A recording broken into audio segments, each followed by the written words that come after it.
Daisy Jail Farm Park, first one of its kind in India, now in Hyderabad. 50% discount on Magic Pass.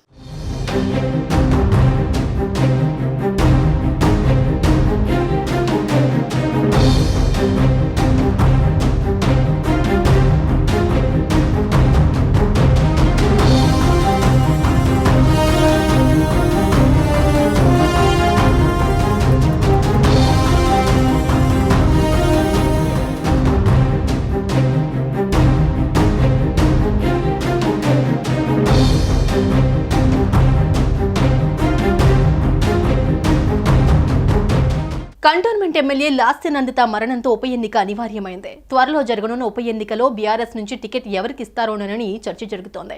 Cantonment assembly ఉప ఎన్నికలో BRS అభ్యర్థిగా నివేదిత పేరును ఆ party అధినేత కేసీఆర్ ఖరారు చేసినట్లు తెలుస్తోంది. ఈ మేరకు కంటోన్మెంట్ ముఖ్య నేతలతో కేసీఆర్ చర్చించారు. కంటోన్మెంట్ అసెంబ్లీ ఉప ఎన్నికలో బీఆర్ఎస్ అభ్యర్థిగా నివేదిత పేరును ఆ పార్టీ అధినేత కేసీఆర్ ఖరారు చేశారు. 2023 అసెంబ్లీ ఎన్నికల్లో ఈ స్థానం నుంచి లాస్య నందిత ఎమ్మెల్యేగా గెలుపొందగా ఆమె ఇటీవల రోడ్డు ప్రమాదంలో మరణించారు. దీంతో ఉప ఎన్నిక అనివార్యమైంది. దివంగత ఎమ్మెల్యే సాయన్న కుమార్తెల్లో ఒకరైన లాస్య నందిత మరణంతో అనివార్యమైన ఉప ఎన్నికలో ఆమె సోదరుడి నివేదితకే టికెట్ ఇవ్వడానికి బీఆర్ఎస్ అధిష్టానం మొగ్గు చూపినట్లు సమాచారం. ఎర్రవెల్లిలోని ఫామ్ హౌస్ లో కంటోన్మెంట్ కు చెందిన పార్టీ నేతలతో కేసీఆర్ సమావేశం నిర్వహించారు. ఇందులో మాజీ మంత్రులు కేటీఆర్, హరీష్ రావు, మల్కాజిగిరి లోక్సభ నియోజకవర్గ పార్టీ అభ్యర్థి రాగిడి లక్ష్మారెడ్డి, మల్కాజిగిరి ఎమ్మెల్యే మర్రి రాజశేఖర్, సాయన్న కుటుంబ సభ్యులు, పార్టీ నేత మన్నే క్రిసాంగ్ తదితరులు పాల్గొన్నారు. అందరి అభిప్రాయాలను స్వీకరించిన కేసీఆర్ నివేదితను పార్టీ అభ్యర్థిగా బరిలోకి దించాలని నిర్ణయం తీసుకున్నట్లు తెలిసిందే.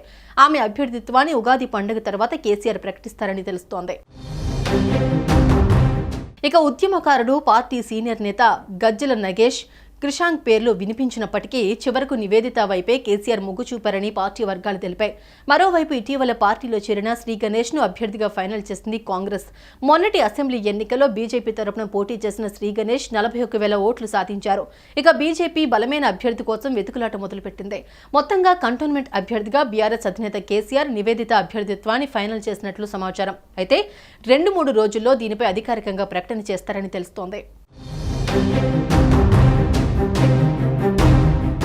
సుమన్ టీవీలో మీ పర్సనల్ అండ్ బిజినెస్ ప్రమోషన్స్ కోసం కింది నెంబర్కి కాంటాక్ట్ చేయండి.